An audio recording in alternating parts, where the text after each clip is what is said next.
Programme में दोबारा खुशामदीद कहते हैं। पाकिस्तान की अगर इस वक्त इकनॉमिक सिचुएशन देखें कि इस कदर महंगाई हो और जो आपने कर्जे अदा करने हैं वो पास पल्ले पैसा ना हो, तो फिर आप ये देखें कि किसी को हुकूमत लेने का शौक़ क्यों जागेगा।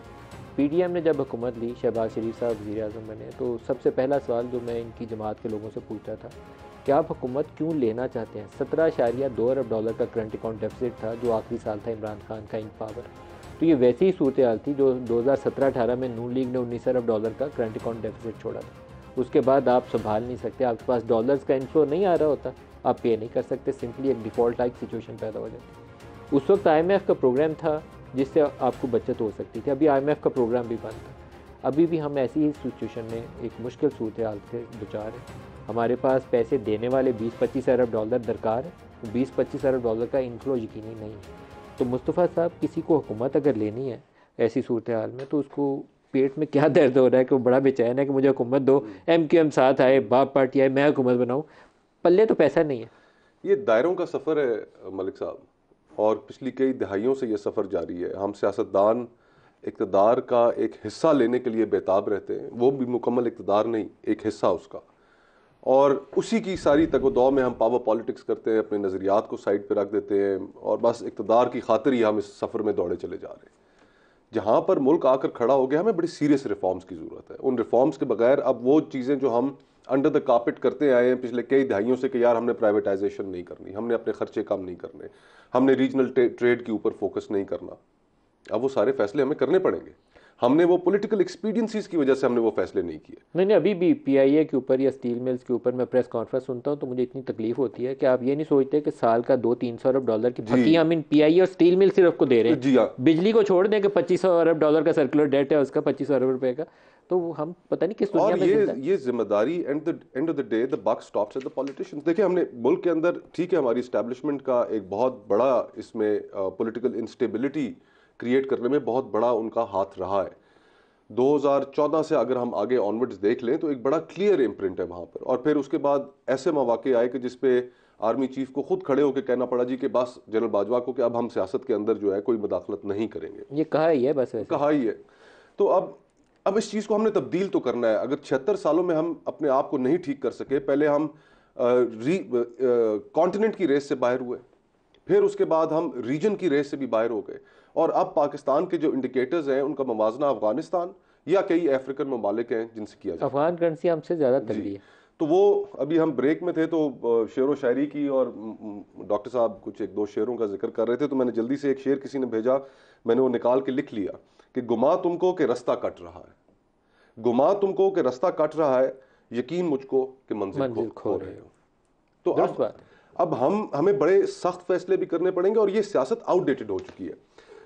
दुख इस चीज़ का है कि आपने भी उसकी तरफ इशारतन जिक्र किया था कि ये सारे जो सियासतदान हैं, और खुसूसन मियां नवाज शरीफ साहब, एक बड़े मरहले से गुजरे हैं, और उस मरहले से गुजरने के बाद अगर आज के दिन भी 40 साल सियासत में गुजारने के बाद भी वो इसी नहज पे पहुंचे हैं जहां से उन्होंने सियासत की शुरुआत की थी, और डील ही को रास्ता समझते हैं इक़्तिदार हासिल करने का, वही रास्ता लिया, तो फिर उसके नतीजे में कोई तब्दीली नहीं आ सकती। मैं तो इस चीज़ में बड़ा, मेरा खदशा है वो यही है कि तब्दीली अभी भी नहीं आनी।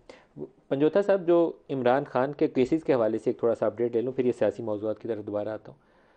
आज हम ये कोई ख़बर सुन रहे हैं कि उन्होंने कोर्ट के सामने पेश होने का जिक्र किया है, वो किस केस के हवाले से, थोड़ी सी वजाहत तो कर दें उसकी।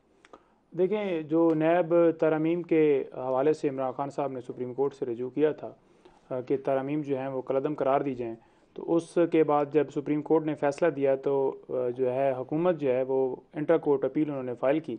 तो उस केस में इमरान खान साहब को नोटिस हुआ था कि वो रिप्रेजेंट करें, तो उन्होंने उसके ऊपर जवाब देते हुए ये कहा है कि मुझे बिल्कुल जो है सुप्रीम कोर्ट के अंदर इंतज़ामात किए जाएँ वहाँ पर आने के, और मैं ख़ुद चाहता हूँ कि मैं आऊँ और मैं अपने केस को वहाँ पर रिप्रेजेंट करूँ। इमरान खान ने अपने वकला को ये हिदायत की है? जी बिल्कुल जी। तो सुप्रीम कोर्ट में अब लिख के देंगे वो? जी बिल्कुल, सुप्रीम कोर्ट के अंदर पेश होने की इजाज़त मांगी जाएगी। बिल्कुल, आज बकाया तौर पर वहाँ पर वैसे तो प्रेस कॉन्फ्रेंस की है, और इसके अंदर जो है उन्होंने जो वहाँ पर रिसीव किया है नोटिस, तो उसके ऊपर भी मेरा ख्याल में लिखा होगा कि मुझे जो है मैं खुद आना चाहता हूँ, और मुझे नैब केस में जो रिव्यू फाइल हुआ है उस मामले में पेश होना चाहते हैं जी। अच्छा, मैं एक स्टेटमेंट आपको सुनाता हूँ बिलावल भुट्टो की, थोड़ा सा उस पर भी थोड़ा तबसरा करना चाहिए। बिलावल भुट्टो का बयान दिखाएगा जी। देखने के बजाय हमने अवाम की तरफ देखा है और हम अवाम पे एतमाद करते हैं और इंशाअल्लाह ताला हर पाकिस्तान की शहरी एक उम्मीदवार तो बन सकता है, मगर आखिर जो फैसला है वो अवाम करेंगे। और मैं पुरुमीद हूँ कि पाकिस्तान के अवाम इस बार पाकिस्तान का वज़ीर आज़म लाहौर से तो नहीं हो। पंजोता साहब आप ही पहले कमेंट कर दें, फिर डॉक्टर साहब इसका जवाब देंगे। देखिए, मैं तो समझता हूँ और लाहौर से नहीं वज़ीर आज़म होगा। देखें, पूरी दुनिया जानती है कि मकबूलियत इमरान खान साहब की और किस तरह से है वैसे जी इमरान भी लाहौर से ही है।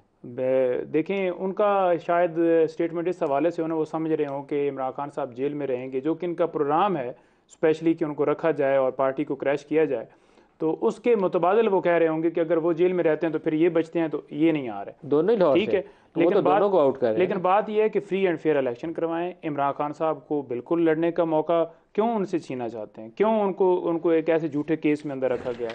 ये जितने केसेस बनाए गए 9 मई से पहले 100 के करीब केसेस उनके ऊपर दर्ज थे और ज़्यादातर रोल क्या था जी, दहशतगर्दी की दफात लगाई गई हैं। पुरअमन एहतजाज के ऊपर अगर कॉल दी जाती है, चाहे वो अदलिये की आज़ादी के लिए हो, तो FIR दर्ज कर दी जाती हैं। तो उन केसेस में इसी तरह के केसेस का वो सिलसिला चलता रहा, जिसमें ये साइफर भी लेकर आए और बाकी केस भी, जिसमें पहले तोशा खाना में आज 3 गवाहियां भी हुई हैं साइफर में गवाहियां हुई और उसके ऊपर क्रॉस भी हो गया। लेकिन वो इस तरह से मैं मुज़क्कर-खेज़ तरीके से चलाया जा रहा है कि कोई डॉक्यूमेंट्स मांगा जाता है तो वो कहते हैं वो भी सीक्रेट है। जो फॉर एग्जांपल जी उसका जो है प्रोटोकॉल है कि जनाब फ़ॉरेन ऑफिस से कैसे आएगा PM ऑफिस में साइफर और वापस कैसे जाएगा, तो उस हवाले से अगर वो प्रोटोकॉल जो है उसके जो वो मांगा जाता है तो वो कहते हैं जी नहीं, साइफर वाला मामला भी ये भी सीक्रेट है। तमाम ये घूम के जाना फायजी साहब की अदालत में जाना है। देखिए, सुप्रीम कोर्ट में बेल के हवाले से जो है हमने रिजू किया हुआ है, लेकिन यहाँ पर इतनी तेजी और उजरत दिखाई जा रही है जैसे तोशा खाना केस के अंदर थी, और जेल के अंदर ट्रायल चलाया जा रहा है और वहाँ पर ना फैमिली को, ना प्रॉपर वकला को, ना साफियों को, किसी को एक्सेस नहीं है कि कैसे ट्रायल कंडक्ट हो रहा है, कैसे एविडेंस हो रही है, कैसे तो मिलते हैं ना उनसे। देखिए, वकीलों की भी एक तादाद उन्होंने मुख्तस की है। फॉर एग्जांपल 10 प्रोसिक्यूटर हैं, FIA की टीम है पूरी, वहाँ पर 3 लोग या 4 लोग सिर्फ जो है वकील हमारी तरफ से जाएंगे, तो एक वो भी लिमिटेड सारा उन्होंने किया हुआ है। तो ये कैसे कंडक्ट उसको कहेंगे कि आप जो है लाहौर से बिलावल भुट्टो कहते हैं वज़ीर आज़म नहीं आएगा, तो एक तो इमरान खान जेल में है और शायद उनके साथ वो सलूक हो जो पिछली दफ़ा नवाज शरीफ के साथ हुआ था, तो लेकिन नवाज शरीफ भी लाहौर से ही है, तो इंडिकेशन दोनों की तरफ है कि दोनों नहीं आएंगे। नवाज शरीफ के साथ जी आप सही कह रहे हैं, पिछली दफ़ा जो सलूक हुआ था, उससे पिछली मरतबा 2013 से पहले 2008 में भी हुआ था, उससे पहले 2002 में भी हुआ था। नवाज शरीफ के साथ 24 साल, अब सब मानते हैं कि वो चलें, किसी हद तक हम समझते हैं इस वक्त जो जितने भी जिंदा लीडरान हैं सबसे बड़े लीडर हैं, हो सकता है कोई और नहीं माने, वो किसी और का नाम लें। 24 साल में एक इलेक्शन लड़े 2013 में एक, और 4 साल में निकाल दिया। उस 4 साल के दरमियान में धरने भी थे, उसमें डॉन भी थी, डॉन लीक, उसमें ये केसेस जो बेटे से ना तनख्वाह लेने वाले वो भी थे। अभी आपने थोड़ा सा इब्तदाई में बताया कि लोग क्यों सियासत करना चाहते हैं। आपने कहा कोई संभाल नहीं सकता, मेरे ख्याल से संभाल सकते हैं। मेरे ख्याल से संभाला भी था 2013 के बाद, वक्त लगा लेकिन संभाला भी था, इसलिए मैं क्वेश्चन कर नहीं, मैं तो केस ही आपके सामने प्रेजेंट कर रहा हूँ ना। 12,000 मेगावाट की बिजली लगी, 1.2 बिलियन क्यूबिक फुट के गैस के कारखाने लगे, तकरीबन $30 बिलियन की इन्वेस्टमेंट आई CPEC में, 700 से 800 किलोमीटर्स की मोटरवे बनी, पंजाब के तमाम हस्पतालों में CT स्कैन लगे, दानिश स्कूल बने। ये सब 4 साल में हुआ, 4 साल में। सर जो 1.5 साल में हुआ वो भी तो मैं बिल्कुल ठीक है, मगर आपकी तनकीद बजा, मगर आप होपलेसनेस का पैगाम तो नहीं दे सकते ना। आप कहते हैं नहीं, होपलेसनेस आपकी जमात ने क्रिएट किया 1.5 साल में, PDM की हुकूमत में, शहबाज शरीफ की हुकूमत में। ये जो 40% था इन्फ्लेशन और 50% था फूड इन्फ्लेशन, ये आप ही की हुकूमत। मेरी गुजारिश सुन लें। पहली बात तो ये है कि जब मेजॉरिटी के साथ नवाज शरीफ की हुकूमत बनी 2013 में, अभी मेजॉरिटी कौन गारंटी करेगा? Nobody can. मैं इस वक्त ये कह तो नहीं रहा हूँ ना, मैं तो आपको कह रहा हूँ कि सियासत के अमल में, मैदान में जब आप उतरते हैं तो अपने आप को प्रेजेंट करते हैं as an electable to win the elections, ताकि आप एक ऐसी हुकूमत लेकर आएँ जिसमें आप मुश्किल तरीन फ़ैसले कर सकें। मैं तो आपको ट्रैक रिकॉर्ड बता रहा हूँ कि नवाज शरीफ को 25 साल में एक मौका मिला 4 साल के लिए, जिसमें ये सब कुछ हुआ जो मैंने आपके सामने रखा है। इस वजह से मैं मुकदमा आपके सामने ये पेश कर रहा हूँ कि अगर लोग हमें इलेक्ट करते हैं, बिलावल के बयान के ऊपर बता दें, ये तो चलो आपने अपनी बिलावल साहब ने, ये हमारी सियासी नोक झोंक तो अब चलेगी ना। अब अगर सियासत करनी है तो ये बातें तो होंगी।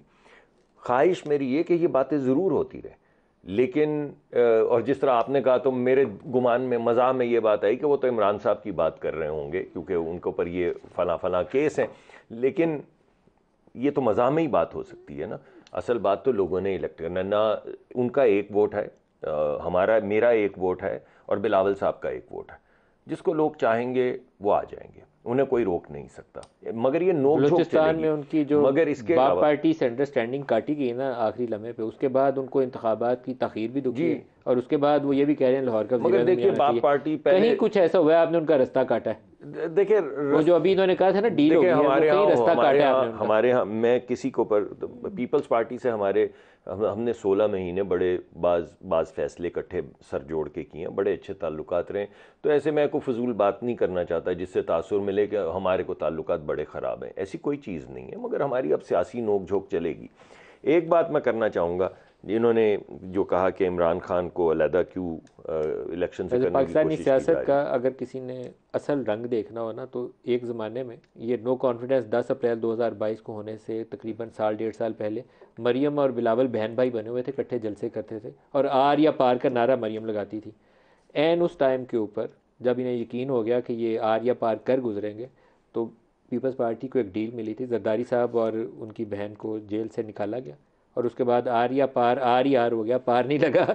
उसके बाद वो आपस में ताल्लुकात खत्म हो गए थे। यू नो दैट कि वो डील किसने करवाई थी और किसने वो जमानत करवाई थी। कह ही रहा हूं कि ये पाकिस्तानी सियासत का ट्रू कलर है। ये आपकी बात ठीक है और इसी का जिक्र खोखर साहब भी बारहा करते हैं, हमारी आपस में भी हम निजी जब हम दोस्त हैं हम मिल बैठते हैं तो ये जिक्र करते हैं। वो एक जमानत के ऊपर ना, वो फेक अकाउंट्स के ऊपर वो सारा मार्च वार्च सब मूवमेंट, महंगाई से लोगों की जान बचानी, सब दफन कर दिया और आर या पार की मूवमेंट खत्म हो गई थी। जी, इसके बावजूद मैं समझता हूँ कि सियासत जो है वो लोगों को उम्मीद दिलाने का नाम है और मैं ये समझता हूँ कि अगर सियासत का अमल, जमहूरियत का अमल चलता रहेगा तो ये कई दफ़ा फिर आर पार होना शुरू हो जाएगा। जैसे पहले तो आपको 1990 से अगर मुकाबला करें, जो अब हमारा ताल्लुक़ है बाकी सियासी जमातों से, एक पीटीआई नहीं मानी क्योंकि वो कहते थे मैं हाथ नहीं मिलाऊंगा, ये चोर हैं वगैरह वगैरह, वरना बाकी सारी सियासी जमातों ने तो किसी हद तक बैठ के ये नहीं कि टूटे नहीं, ये नहीं कि अपॉर्चुनिज्म नहीं, ये नहीं कि जिसको आप क्या कह रहे थे कि सियासत का गोल दायरा या जो भी कह रहे थे वो नहीं,